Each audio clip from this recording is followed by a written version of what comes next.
Assalamualaikum warahmatullahi wabarakatuh. Perkenalkan, nama saya Siti Rahmatu Soliha.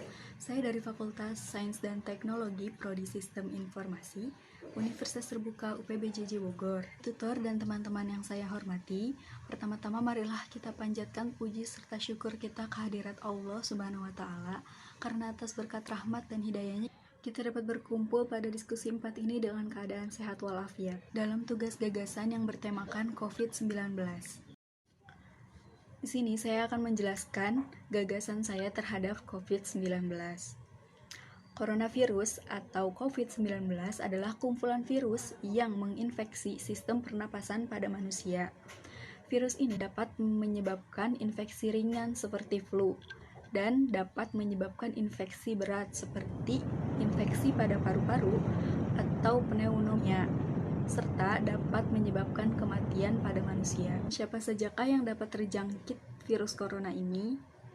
Yang dapat terjangkit pada virus corona ini yaitu mulai dari bayi, anak-anak, kemudian orang dewasa, ibu hamil dan ibu menyusui, bahkan lansia atau lanjut usia. Semuanya dapat terdampak COVID-19. Infeksi virus corona atau yang disebut COVID-19 ini pertama kali ditemukan di kota Wuhan, Cina pada Desember 2019. Kasus COVID-19 di Indonesia diawali dengan adanya pesta dansa di klub Paloma dan Amigos Jakarta. Mengapa demikian? Karena pada acara tersebut, yang menghadiri acara tersebut atau peserta pada acara tersebut bukan hanya dari Indonesia, akan tetapi juga multinasional, seperti warga Jepang yang tinggal di Malaysia.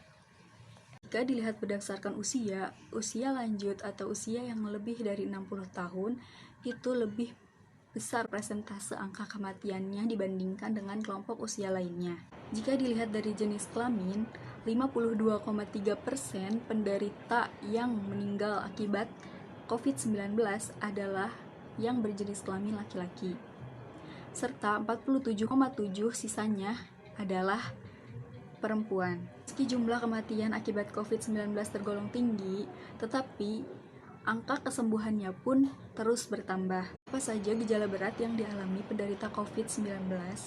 Gejala berat yang mereka alami seperti demam tinggi, batuk berdahak, bahkan batuk berdarah, sesak nafas atau sesak dada. Ada 3 gejala yang menandakan seseorang terinfeksi virus corona, yaitu suhu tubuh di atas 38 derajat Celcius, kemudian batuk kering, dan juga sesak nafas. Ada beberapa gejala lain yang dapat muncul akibat terinfeksi COVID-19, meskipun jarang sekali dialami oleh manusia yang terinfeksi, seperti diare, sakit kepala, hilangnya rasa atau mengecap, dan hilangnya bau. Gejala-gejala COVID ini umumnya muncul dalam waktu 2 hari sampai 2 minggu ketika seseorang terpapar COVID-19.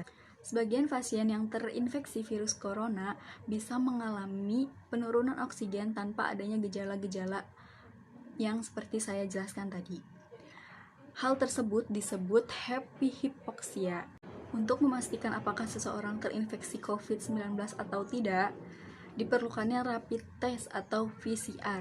Akan tetapi, dokter atau orang yang memeriksa juga akan menanyakan apakah seseorang ini terinfeksi karena tinggal di wilayah yang memang terdapat COVID-19 atau karena habis berpergian dari tempat yang jauh, atau karena berkontak langsung dengan penderita COVID-19. Selanjutnya, untuk memastikan diagnosis dokter benar atau tidaknya, dokter akan melakukan rapid test, swab atau PCR, scan atau ronsen, dan tes darah lengkap. Bagaimana seseorang dapat terdampak COVID-19? Seseorang dapat tertular atau terdampak COVID-19 yaitu dengan tidak sengaja menghirup percikan ludah atau droplet yang keluar saat penderita COVID-19 batuk dan bersin, atau memegang mulut dan hidung tanpa mencuci tangan, kemudian menyentuh benda yang terkena cipratan bersin atau batuk orang yang terpapar COVID-19, kemudian memegang benda-benda seperti gagang pintu atau yang lainnya yang kita tidak tahu bersih atau tidaknya. Hal yang dapat dilakukan ketika terpapar COVID-19 yaitu isolasi mandiri.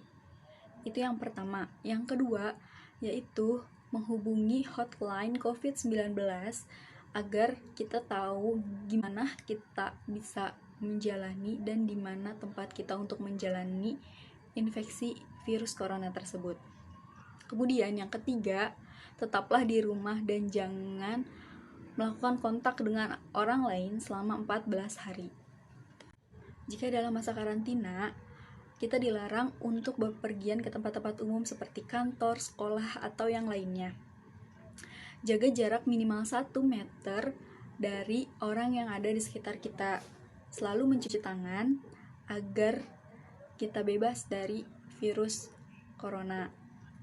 Selalu kenakan masker medis bila kita tidak mempunyai ruangan tersendiri untuk melakukan isolasi mandiri. Dan beri jarak antar tempat tidur minimal 1 meter jika kita berada dalam satu ruangan bersama keluarga kita atau yang tidak terpapar COVID-19. Kemudian amatilah diri kita masing-masing apakah gejala-gejala yang kita alami selama 14 hari atau selama kita terpapar COVID-19. Pada situasi sekarang ini atau pada kondisi new normal ini, masyarakat dianjurkan untuk membiasakan diri membangun upaya-upaya agar COVID-19 ini cepat selesai. Seperti menggunakan masker, jangan hanya digantung atau ditaruh di dagu saja. Kemudian mencuci tangan atau menggunakan hand sanitizer. Kemudian menjaga jarak antara satu dengan yang lainnya minimal 1-2 meter. Kemudian jika tidak berkepentingan atau tidak terlalu penting untuk bepergian keluar, janganlah bepergian keluar, tetap di rumah saja. Akan tetapi pada saat ini untuk pencegahan COVID-19 atau virus corona, Indonesia sedang menjalankan program vaksinasi secara bertahap, yaitu tahap 1 dan tahap 2.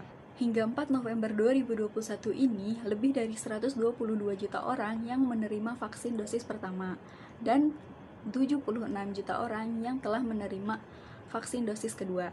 Vaksinasi COVID-19 ini bertujuan untuk kekebalan tubuh pada manusia dan juga bertujuan untuk kekebalan tubuh kelompok atau herd immunity. Dengan begitu, masyarakat yang tidak dapat menjalani proses vaksinasi karena memiliki kondisi tertentu juga dapat terlindungi dari pandemi COVID-19. Untuk mencapai tujuan di atas, vaksin COVID-19 kini sudah diberikan pada anak usia 6-18 tahun, kemudian orang dewasa, ibu hamil, bahkan ibu menyusui hingga lanjut usia.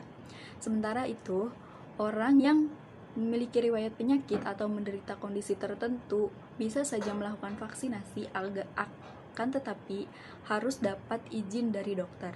Demikianlah gagasan yang dapat saya sampaikan. Semoga dapat bermanfaat bagi kita semua dan dapat menambah pengetahuan kita terhadap COVID-19.